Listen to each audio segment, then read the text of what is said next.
There are two things that are important to know about empathy. One is that empathy and conscience, they're directly correlated. They go hand in hand. That is very relevant when we're talking about a partnership and the satisfaction and the care in a partnership.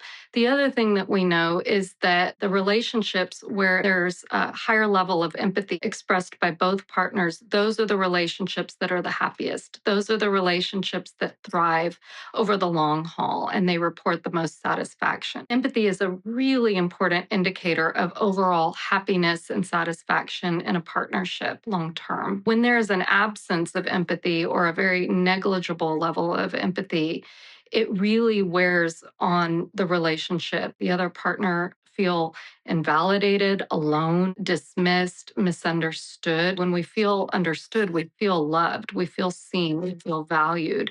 And so when there's that absence of empathy, we feel misunderstood.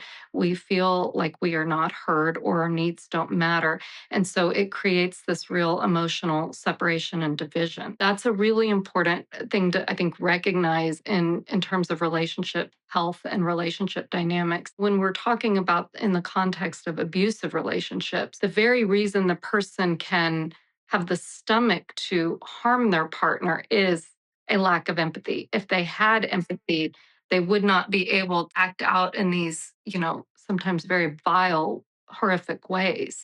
That's just a really important thing to acknowledge here is that the absence of empathy can be quite damaging. There's a spectrum of empathy, just like there's a spectrum and range of abuse. It's important to pay attention to your partner's level of empathy toward you because the lower their level of empathy, the more likely it is that you're going to experience a greater degree of abuse.